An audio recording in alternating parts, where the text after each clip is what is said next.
आकाशवाणी नागपूर. आभाराणी पटवर्धन आपल्याला ठळक बातम्या देत आहे.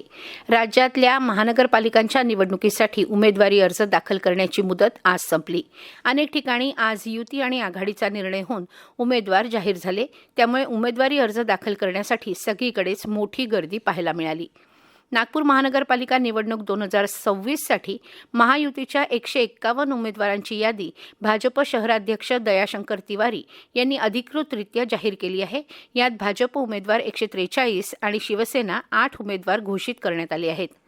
नागपूर महानगरपालिका निवडणूक 2026साठी काँग्रेस पक्षानं सर्व 151 प्रभागात उमेदवार उभे केले असून नागरिकांच्या आशीर्वादानं 100 नगरसेवक निवडून आणण्याचं ठाम लक्ष्य निश्चित केलं आहे.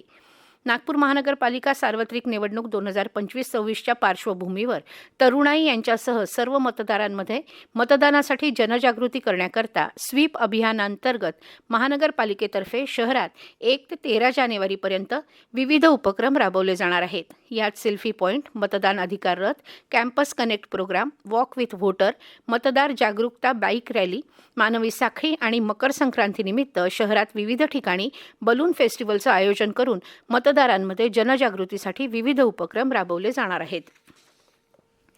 महिला क्रिकेटमध्ये भारत आणि श्रीलंका यांच्यातला तिरुवनंतपुरम इथं आज सुरू असलेल्या 20 षटकांच्या 5व्या आणि अंतिम सामन्यात श्रीलंकेनं नाणेफेक जिंकून भारतीय संघाला प्रथम फलंदाजीसाठी पाचारण केलं. शेवटचं वृत्त हाती आलं तेव्हा भारतीय संघानं 20 षटकात 7 गडी बाद 175 धावा करत विजयासाठी श्रीलंकेसमोर 176 धावांचं लक्ष्य ठेवलं आहे.